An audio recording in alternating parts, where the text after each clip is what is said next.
La pédagogie organique est une pédagogie qui procède de la vie, du milieu vivant, du mouvement, donc essentiellement de la nature, mais aussi de l'acte créatif.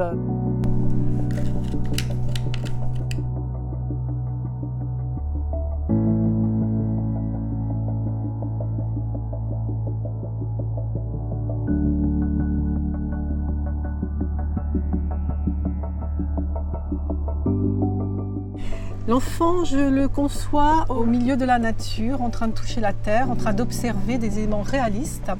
Donc il va travailler sur l'arithmétique, sur la perspective, sur les proportions. 1, 2, 3, 4, 5. Ce processus d'apprentissage permet d'élargir la conscience de l'enfant dans sa globalité physique, émotionnelle, sensorielle, intellectuelle, imaginative et intuitive. Tu m'avais demandé le nom tout à l'heure, Lula, de ces graines-là. Des graines de soja. Très bien, des graines de soja. À l'heure actuelle, mon souhait, c'est que la pédagogie par l'art, par l'environnement, puisse aboutir à une formation durable. C'est vous qui l'avez faite, celui-là? Oui. Ah, c'est très joli. C'est joli, ça. Oui. Toutes ces couleurs. Et là, on dirait presque un vitrail. Là où je suis, il y a le jaune qui laisse passer la... Je peux vous dire que c'était un sentiment de bonheur. On allait travailler. Et c'était pas... Travailler, c'est vous dire presque s'amuser. Et découvrir des choses, toucher aux choses.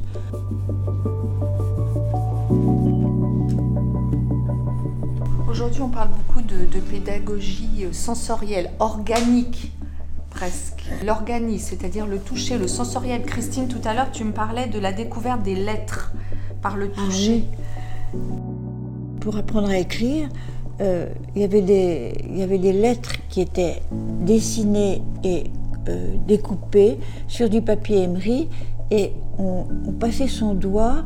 Ces écoles organiques c'est clair, hein, c'est toucher ce qui est organique, c'est-à-dire toucher le vivant, toucher les carottes, mettre ses mains dans la terre, mettre ses mains dans la peinture, c'est beaucoup plus important que de les regarder faire. Donc il y a du toucher, il y a de la vraie expression totale, on ne peut pas aller plus loin à mon avis. Je pense qu'il faut les mettre le nez dans la couleur tout de suite. J'ai toujours senti que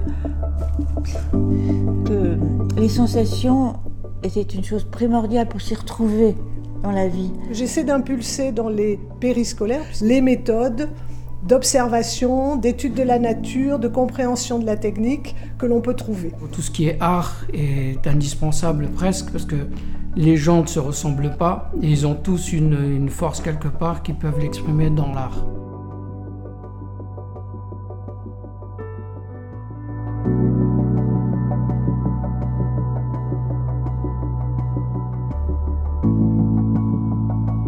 Est-ce que vous pensez que des ponts peuvent se créer entre l'éducation, on va dire, alternative ou nouvelle et cette éducation plus classique autour des programmes ?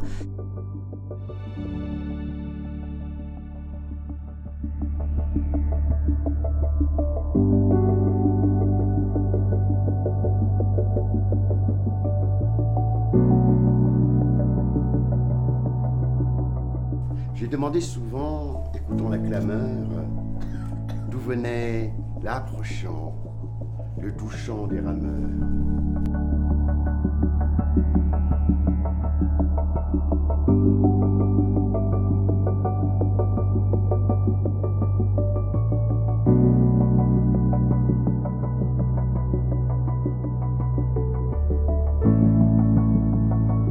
C'était une école joyeuse où les enfants étaient heureux.